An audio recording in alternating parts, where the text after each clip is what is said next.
Hello, नमस्कार आप सभी को। कैसे हैं आप सब? उम्मीद करता हूँ बहुत अच्छे होंगे। और पॉलिटी की सीरीज चल रही है, बायोलॉजी की सीरीज आपने धमाकेदार तरीके से देखी है और बहुत अच्छे तरीके से शेयर करो दबा के। जितने भी साथी हैं, अपने जितने भी साथी हैं, रिश्तेदार, यारे प्यारे जो भी हैं, जिनको भी कोचिंग लेनी है, जिस भी सब्जेक्ट में दिक्कत है, जीके और जीएस में कंप्लीटली जुड़ जाइए सेशंस के लिए। दिल्ली पुलिस और के लिए स्पेशल बैच चलाएंगे आगे कुछ आने वाले टाइम में। टेंटेटिव जो एग्जाम डेट्स हैं वो आ चुकी हैं। एग्जाम के जो एप्लीकेशन फॉर्म है वो सितंबर में स्टार्ट हो जाएंगे। उसके लिए स्टार्ट हमने आगे के जो प्लानिंग होगी वो आपको मैं टाइम टू टाइम बताता रहूंगा। और दिल्ली पुलिस के लिए एक स्पेशल कोर्स लाने की मेरी पूरी पूरी संभावना है, जिसमें जीके और साइंस आपको बिल्कुल फ्री ऑफ कॉस्ट दी जाएगी। कहीं भी पेड कोर्स में जाने की कोई आवश्यकता नहीं है, आपको बिल्कुल फ्री ऑफ कॉस्ट मैं जीके और जीएस कंप्लीटली कराऊंगा। और इस चीज का दावा है कि बिल्कुल एग्जाम ओरिएंटेड होगा, घबराने की कोई जरूरत नहीं है। चैनल से जुड़ जाइए, सब्सक्राइब कर लीजिए चैनल को, आने वाली अपडेट के लिए जुड़ते जाइए और अपने नोट्स प्रॉपर वे में बना लीजिए। और आज के सेशन की शुरुआत करते हैं। पावर ऑफ प्रेसिडेंट, यानी कि जो आपने पीछे दिखाई दे रहा है लिखा हुआ, इसमें मैंने बताया कि पावर ऑफ प्रेसिडेंट जो राष्ट्रपति होती है वो उसके पास शक्तियां क्या क्या होती हैं। हमने एक बार ऐसा पढ़ा कि राष्ट्रपति के पास औपचारिक शक्तियां होती हैं। अब औपचारिक तो है, लेकिन भैया वो औपचारिक ऐसी हैं कि बिना किसी के सलाह के उसको काम नहीं करना पड़ता है, ये औपचारिकता है। लेकिन एक्चुअल में राष्ट्रपति के पास जो पावर होती हैं उन सब के बारे में आज आपको मैं डिस्कस करके बताता हूं कि राष्ट्रपति एक भारत का सबसे बड़ा जो नागरिक होता है उसको एवं थोड़ी भारत का सबसे बड़ा माना गया है, उसके पास बहुत सारी पावर होती है ना। चलिए वन बाय वन करके सारी चीजों को हम पढ़ेंगे। सबसे पहले बात करूंगा मैं कार्यपालिका की। जो कार्यपालिका में राष्ट्रपति के पास सबसे बड़ी होती है शक्ति नियुक्ति करने की। नियुक्ति यानी कि अपॉइंट करने की। अब किसी भी चीज से अगर मैं बात करूं, नियुक्तियां अगर राष्ट्रपति करता है तो राष्ट्रपति की किस किस की नियुक्ति कर सकता है। सबसे पहले आप समझिए कि राष्ट्रपति जो होता है ना, सबसे पहले तो प्रधानमंत्री की ही नियुक्ति करता है। प्रधानमंत्री की, मंत्री परिषद की, मैं वन बाय वन आपको बताता चलूंगा राष्ट्रपति किस किस की नियुक्ति करता है। आप अपनी कॉपी पेन उठा लीजिए और कॉपी में साथ के साथ लिखते जाइए। सबसे पहली चीज प्रधानमंत्री, जो आपके देश का प्रधानमंत्री है उस प्रधानमंत्री की भी नियुक्ति कौन करता है? राष्ट्रपति। यानी कि आपका जो देश का प्राइम मिनिस्टर होता है उसकी भी नियुक्ति कौन करेगा? प्रधानमंत्री करेगा। दूसरे नंबर पे प्रधानमंत्री की अगर नियुक्ति करेगा तो एज वेल एज मंत्री परिषद, प्रधानमंत्री के साथ साथ मंत्री परिषद की भी नियुक्ति कौन करेगा? आपका प्रेसिडेंट करेगा। यानी कि राष्ट्रपति के पास इतनी शक्तियां होती हैं कि देश के प्रधानमंत्री को भी वही नियुक्त करता है। और जितने भी प्रधानमंत्री की कैबिनेट में जितने भी मंत्री होते हैं, मंत्री परिषद की भी नियुक्ति कौन करता है? आपका राष्ट्रपति करता है। उसके बाद अटॉर्नी जनरल, जिसको हम कहते हैं महान्यायवादी, अटॉर्नी जनरल जिसको हम कहेंगे महान्यायवादी, महान्यायवादी की भी नियुक्ति कौन करेगा? आपका प्रेसिडेंट करेगा। महान्यायवादी की नियुक्ति प्रेसिडेंट करेगा। उसके बाद कैग, कैग जिसको कहा जाता है comptroller attorney general, comptroller attorney general. Comptroller attorney general का मतलब होता है हिंदी में नियंत्रक एवं महालेखा परिषद। इसका मतलब यह है कि आपके देश में जितना भी पैसा आ रहा है, जितनी भी फंडिंग हो रही है, उस सब का लेखा जोखा ये रखता है। और जिसके पास, जिसके पैसे का मतलब पूरे देश में जिसके पैसे का रिकॉर्ड कैग के पास नहीं है, वो सारा पैसा ब्लैक मनी है। मेरी बात समझ में आ गई होगी कि कैग का मतलब क्या है? आपके देश के सारे पैसे का जो है लेखा जोखा रखता है। और कैग के पास इतनी शक्तियां होती है जो जितने भी देश में जितने भी बजट वगैरह बन रहे हैं उन सब बजट्स को पास भी करवाता है और उनका क्या रखता है? ध्यान रखता है किसके पास कितना पैसा गया है। उसके बाद एक चीज आती है JPSC, JPSC joint public service commission, joint public service commission. और यूपीएससी, यूपीएससी यानी कि यूनियन पब्लिक सर्विस कमीशन।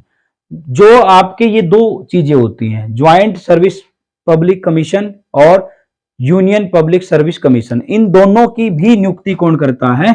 आपका प्रेसिडेंट करता है। इन दोनों को भी नियुक्त कौन करेगा? प्रेसिडेंट करेगा।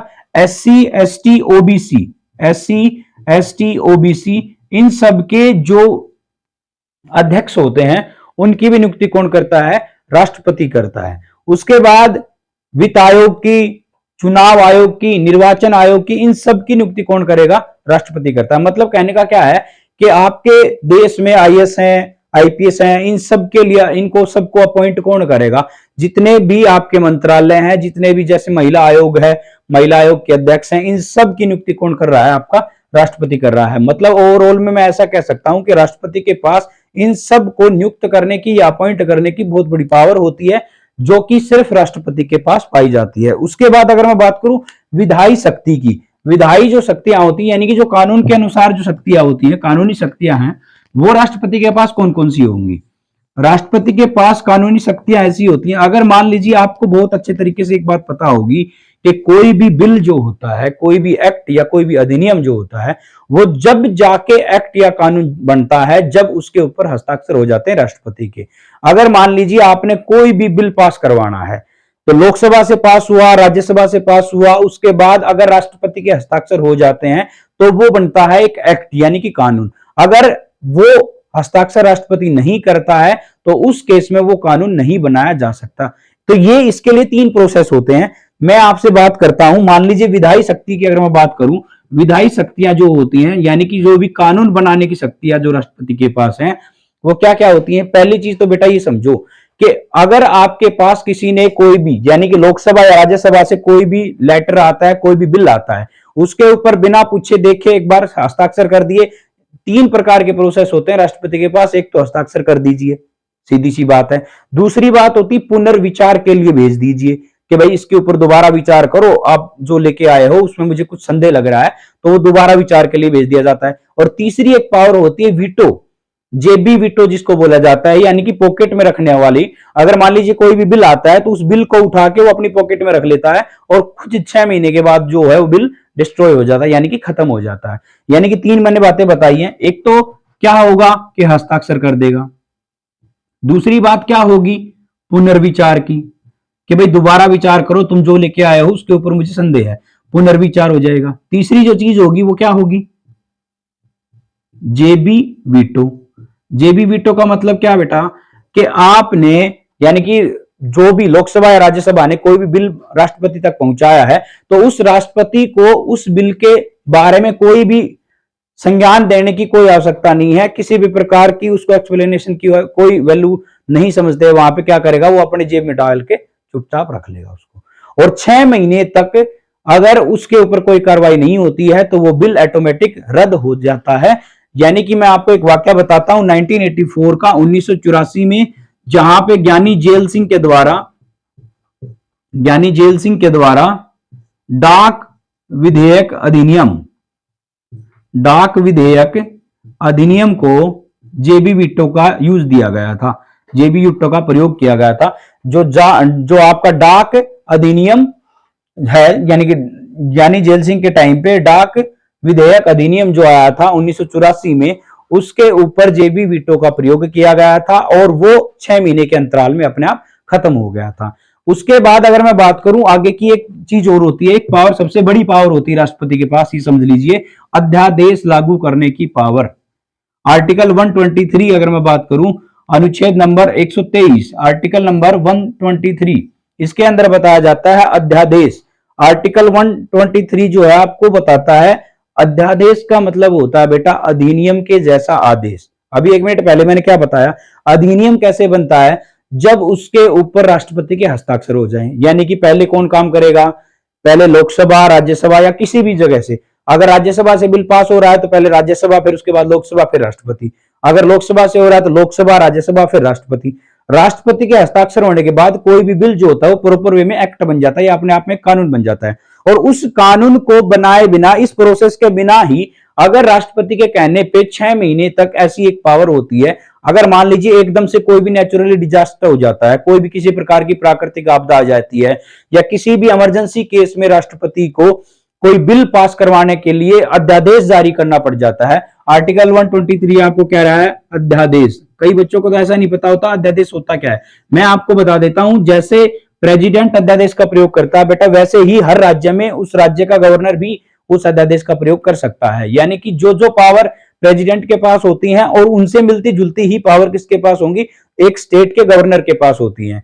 अब 123 आर्टिकल जो है आपको ये बता रहा है अध्यादेश, यानी कि अधिनियम के जैसा आदेश। इस अधिनियम के जैसे आदेश में मतलब क्या होगा कि कोई भी 6 महीने के अंतराल में, आपको ये बात पता होगी, नहीं पता है तो फिर बता देता हूं मैं, लोकसभा और राज्यसभा की 6 महीने में बैठक होती है।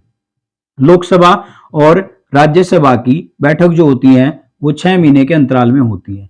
और 6 महीने के अंतराल में कोई भी एक इमरजेंसी बिल अगर पास करवाना पड़ जाता है तो उस केस में राष्ट्रपति जो है अपने मर्जी से अध्यादेश जारी कर देता है। अध्यादेश जारी करने के बाद क्या होता है, वो एक एक्ट बन जाता है। लेकिन एक्ट बनेगा कितने दिन के लिए, 6 महीने के लिए।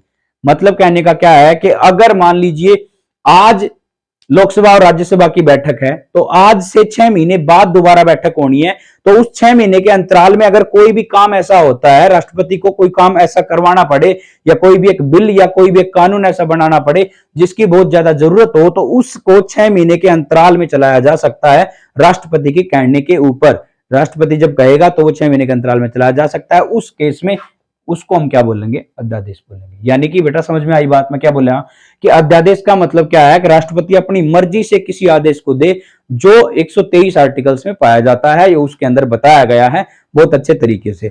उसके बाद मैं आपसे बात करूं तो आपातकाल यानी कि जो इमरजेंसी होती है, इमरजेंसी जो होती है, इमरजेंसी हमने 3 प्रकार की भारत देश में इमरजेंसी होती है। 352 आर्टिकल, 356 और उसके बाद 360।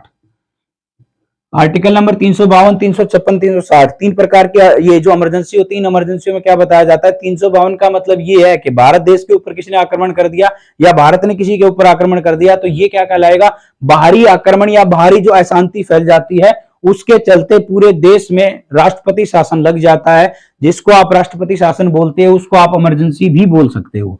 जो इमरजेंसी यानी कि आपातकाल लगता है, ये हमने 3 प्रकार के आपातकाल पूरे देश में है। भारत के संविधान में ऐसा लिखा गया है कि 352 आर्टिकल का मतलब ये है कि देश के अंदर किसी भी प्रकार की जो प्रॉब्लम है, अगर देश ने किसी दूसरे देश पे हमला कर दिया, दूसरे देश ने अपने भारत देश पे किसी ने हमला कर दिया, तो उस केस में अपने देश के अंदर इमरजेंसी लग जाएगी, वो 352 के तहत होगी और इसके ऊपर पूरा पूरा अधिकार होगा आपके प्रेसिडेंट का।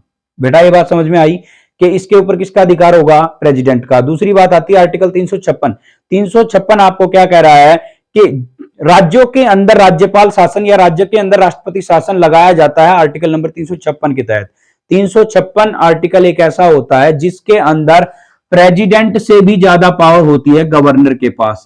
जिस स्टेट के अंदर आपके इमरजेंसी लगाई जा रही है या आर्टिकल 356 का प्रयोग किया जा रहा है जिसके तहत इमरजेंसी लगती है, तो उस केस में 356 वाले केस में गवर्नर जो होता है वो राष्ट्रपति से भी सर्वप्रिय होता है, क्योंकि जब तक गवर्नर की अलॉटमेंट ना हो, जब तक गवर्नर ना चाहे, उस सिचुएशन तक राष्ट्रपति उस राज्य में राष्ट्रपति शासन या राज्यपाल शासन नहीं लगा सकता है। यानी कि यहां गवर्नर की जो पावर होती है थोड़ी ज्यादा होती है। 360 आर्टिकल का मतलब होता है बेटा वित्तीय आपातकाल यानी कि फाइनेंशियल इमरजेंसी।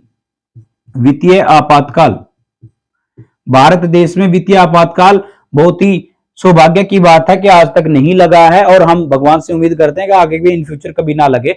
आर्टिकल 360 का मतलब ये होता है कि देश का बिल्कुल देश के पास पैसा ही ना बचे और देश जो है एक प्रकार से फाइनेंशियल कंडीशन देश की खराब हो जाए, उस सिचुएशन में 360 आर्टिकल लगता है। और इसका मतलब ये है कि देश में जितने भी कर्मचारी होते हैं उन सबके पैसों में से थोड़ी थोड़ी कटौती भारत देश को करनी पड़ती है। और कभी ऐसी सिचुएशन आ जाती है कि भाई देश के पास बिल्कुल पैसा ही ना बचे, उस केस में आर्टिकल 360 का प्रयोग किया जाता है। आई होप मेरे हिसाब से सारी बातें आपको क्लियर हुई होंगी। जितनी भी पावर मैंने आपको बताई, जैसे अगर इनके अलावा अगर मैं बात करूं, कुछ सैन्य शक्तियां भी होती हैं, अपने देश के राजदूत दूसरे देशों में भेजना, या कौन कौन व्यक्ति जा रहा है, कौन कौन दूसरे देश में हमारे देश का राजदूत है, इन सब की जानकारी जो होती है टोटली किसके पास होगी, राष्ट्रपति के पास होगी। मेरे हिसाब से मैंने आपको जो जो बातें बताई हैं राष्ट्रपति के बारे में, बहुत अच्छी अच्छी बातें मैंने आपको बताई हैं। 2 या 3 वीडियो जो हैं राष्ट्रपति के ऊपर बनाई है। इस चीज का मेरा दावा है कहीं भी कोई क्वेश्चन अगर राष्ट्रपति से आता है तो आपका क्वेश्चन नहीं रहेगा। बिल्कुल ये चीज श्योरिटी के साथ में बिल्कुल कह रहा हूं। कोई भी प्रीवियस ईयर पेपर उठा के देख लेना, जहां पे राष्ट्रपति के बारे में कोई क्वेश्चन आया है, मेरे ये 3 सेशन देख लीजिए, एक भी क्वेश्चन आपका गलत नहीं होगा, इस चीज का मेरा दावा है। आने वाले सेशंस के लिए पॉलिटी इसके साथ साथ उम्मीद करते हैं और भी सब्जेक्ट में जल्दी से जल्दी लेके आऊंगा। और जो बैच है स्पेशल दिल्ली पुलिस के लिए बैच जो चलेगा उसके बारे में मैं आपको टाइम टू टाइम इन्फॉर्म करूंगा और आपको मैं बताऊंगा। कहीं पेड कोर्स में फंसने की कोई आवश्यकता नहीं है। जो भी जीके और जो भी साइंस है बिल्कुल फ्री ऑफ कॉस्ट दूंगा मैं इस चैनल पे। आने वाली चीजों के लिए जुड़ जाइए, सब्सक्राइब कर लीजिए चैनल को। अगर चैनल अच्छा लग रहा है या वीडियोज अच्छी लग रही हैं तो शेयर कर लीजिए, लाइक कर दीजिए और सबके पास फैला दीजिए। जो भी कोचिंग करने वाले बच्चे हैं, जो बच्चे कोचिंग में नहीं जा सकते हैं या किसी भी कारणवश से वो अपने घर पे रहकर भी अगर सेल्फ स्टडी करना चाहते हैं, तो कम टाइम में ज्यादा चीजों का लुत्फ उठाइए और चैनल को सब्सक्राइब कर लीजिए। हमेशा हंसते रहिए। Thank you.